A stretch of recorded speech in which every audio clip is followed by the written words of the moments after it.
जय श्री राम।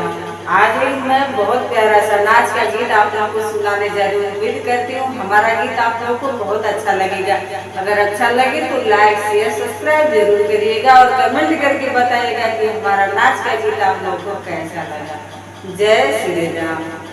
बतावा गोरिया दिल के खराब लागे, बतावा गोरिया, बतावा गोरिया दिल के खराब लागे, बतावा गोरिया दिल के खराब लागे, बतावा गोरिया।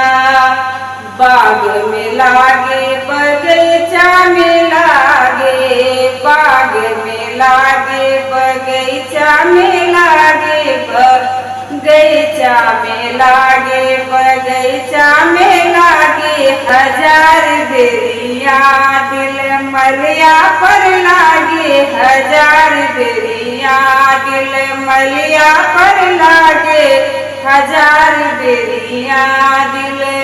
बतावा गोरिया दिल केकरा पे लागे, बतावा गोरिया दिल केकरा पे लागे, बतावा गोरिया दिल।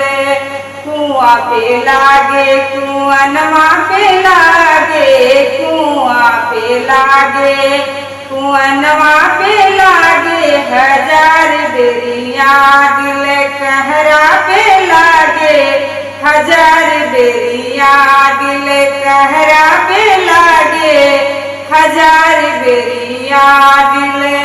बतावा गोरिया दिल केकरा पे लागे, बतावा गोरिया दिल।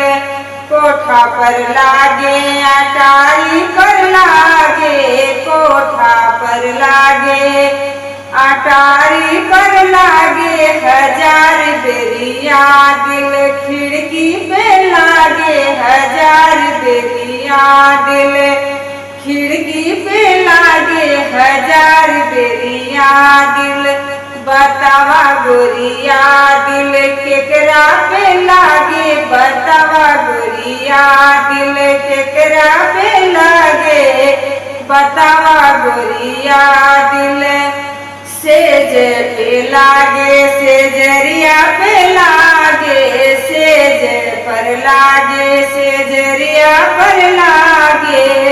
हजार बेरिया दिल बलमा पर लागे, हजार बेरिया दिल बलमा पर लागे, हजार बेरिया दिल। बतावा गोरिया दिल केकरा पे लागे, बतावा गोरिया दिल केकरा पर लागे, बतावा गोरिया दिल केकरा पर लागे, बतावा गोरिया दिल। जय श्री